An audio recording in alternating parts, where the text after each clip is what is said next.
চিকিৎসকরা যখনই বলবেন যে now she is fit to fly তখনই উনি যাবেন। দেশনেত্রী বেগম খালেদা জিয়া 2021 সনের মার্চ 10ই মার্চ থেকে উনি অসুস্থ হওয়ার পর বিভিন্ন সময়ে এবার কেয়ার হসপিটালে চিকিৎসাধীন ছিলেন আমাদের মেডিকেল বোর্ডের তত্ত্বাবধানে, এবং উনি দীর্ঘদিন হসপিটালে বিভিন্ন কারণে বিভিন্ন সুস্থতা নিয়ে থাকতে হয়েছে। এখন উনি বাসায় চিকিৎসাধীন আছেন মেডিকেল বোর্ডের অধীন।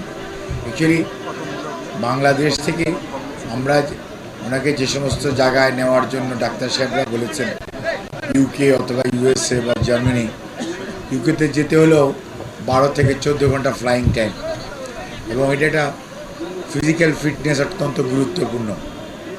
টেক অফ করা, ল্যান্ডিং করা, নেগেটিভ প্রেশারের মধ্যে থাকা, সব কিছু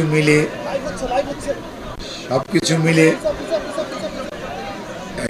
আপনার অর্গানাইজ করতে সময় লাগছে।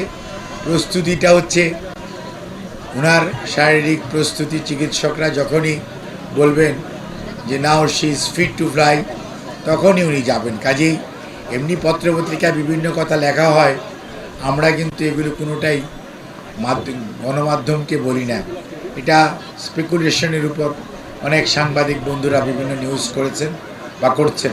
এটা হচ্ছে কি দেশের মানুষের খালেদা জিয়ার স্বাস্থ্যের প্রতি, খালেদা জিয়ার প্রতি যে মমত্ববোধ, তার প্রতি যে ভালোবাসা, তারই বহিঃপ্রকাশ থেকে এটা হয়।